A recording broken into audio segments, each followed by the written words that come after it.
Puntland Post. warar sugan iyo warbixino dheelitiran. waad ka waraysaan ayaan dhaweyd magaalada shir lagu qabanayo hoolka jaamacadda bariga Afrika si qarsoodi ah hay-ad inay u keentay buugaag kufri ah oo gaalnimo ah xataa waatay ay kama ay warhayn waa iska bariyeereen ilaahay ka ajarsiiyo wasiiradda haweenka iyo madaxa xuquuqul aadamka Puntland موقف waxay qaateen shariif ah ilaahay ka ajarsiiyo oo waqtigii loo baahnaa ah way cadeeyeen buugaas hay-ad tuuga ah inay airport tuuganimo uga soo dejisay magaalada tuuganimo lagu soo galiyay hoolka tuuganimo lagu soo galiyay dadkii oo la arkay hal mar buugaagta iyadoo la hayo iyadoo qodobo badan oo kufri ay ku qoran yihiin qodobka 16aad iyo qodobka 18aad dadka in badan waa arkin baan u malaynay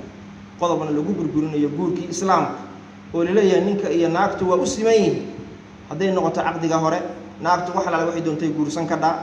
diin loo eegi mayo dal loo eegi mayo wax kale loo eegi mayo furiinka iyo waqtiga wada joogayaan ninka iyo naagtu waa u siman yihiin midka labaadna uu fasaxayo qofku diin Allah diintu doono inuu qaadan karo diintii islaamka inuu ka bixi karo markaas waxay ku sii dareen waliba inuu diintii ka baxay inuu meel fagaara ah ku cadaysan karo inuu fidin karo diinta uu qaatay diin leeyno ma tixgelin quraanka iyo hadiiskii nabiga dastuurka Puntland xataa ay ku qoran tahay qodobadiis diinta islaamka inaan laga bixi karin diinta islaamka diinaan wadanka inaan lagu faafin karin lama tixgelin waa ummad waxa la iska hamajiye iska marsiista hawshiina wata waliba waxa dhacaya boqolkiiba hal kama dhama intaas wax badan oo inaan ogeyn baa jira oo soconayo maalin walba laga warramayo dalkii halkaas uu maraya yaa u dad ah diintii yaa u dad ah dalkii yaa u dad ah akhlaaqdii iyo dhalintii soo koreysay yaa u dad ah allah musta'aan maanta dhibaynu sheeganaynaa abaar baa jidha adag ilaahayna ma dulmin eeda inaga iska leh inaan ilaahay u toobadkeeno waa waajib ina saaran inaan ilaahay u noqono si ilaahay inoo ku naxariisto cidi ilaahay u noqoto ilaahay u naxariista subhanahu wa ta'ala inaan ilaahay u noqono oo waxyaalaha ilaahay u noqono ay kamid noqoto ilaahay diintiisa inaan difaacno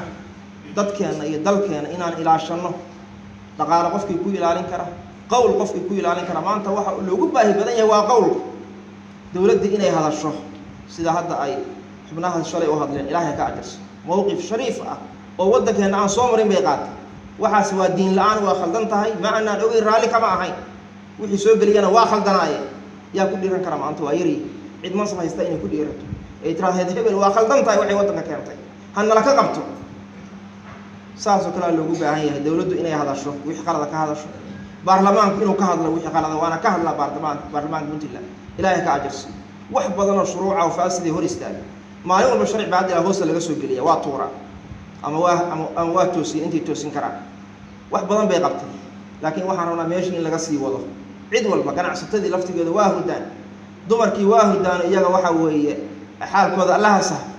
bilaaday kala u sheekaysay in badan oo kamid ah oo maxaan ku raad darafta ku qaadatay culimada laftigeeda in badan oo kamid ah waa la hurdaan oo sidii la rabay baadilka in looga hadli maayo anigu waan ugu horeeyay ilaahay noo dimi dhaaf subhanahu wa ta'ala ilaahayna aanu noqono dhibta ina saarana ilaahay waxaan ka baryaynaa dhinaca kasto ay tahay ilaahayna ka qaad اللهم صل على محمد وعلى آل محمد كما صليت على إبراهيم وعلى آل إبراهيم وبارك على محمد وعلى آل محمد كما باركت على إبراهيم وعلى آل إبراهيم إنك حميد مجيد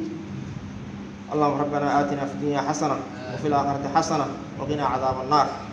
اللهم يا مقلب القلوب ثبت قلوبنا على دينك اللهم يا مقلب القلوب ثبت قلوبنا على دينك اللهم يا مصرف القلوب صرف قلوبنا على طاعتك برحمتك يا أرحم الراحمين اللهم أرنا الحق حقا وارزقنا اتباعه وأرنا الباطل باطلا وارزقنا اجتنابه برحمتك يا أرحم الراحمين اللهم إنا نسألك العفو والعافية في ديننا وفي دنيانا وفي أهلنا وفي مالنا اللهم استر عوراتنا وأمن روعاتنا برحمتك يا أرحم الراحمين اللهم اصلح لنا ديننا الذي هو عصمة أمرنا وأصلح لنا دنيانا التي فيها معاشنا وأصلح لنا آخرتنا التي إليها معادنا واجعل الحياة زيارة لنا في كل خير واجعل الموت راحة لنا من كل شر اللهم إنا نسألك الجنة ونعوذ بك من النار اللهم إنا نسألك الجنة وما قرب إليها من قول وعمل ونعوذ بك من النار وما قرب إليها من قول وعمل برحمتك يا أرحم الراحمين.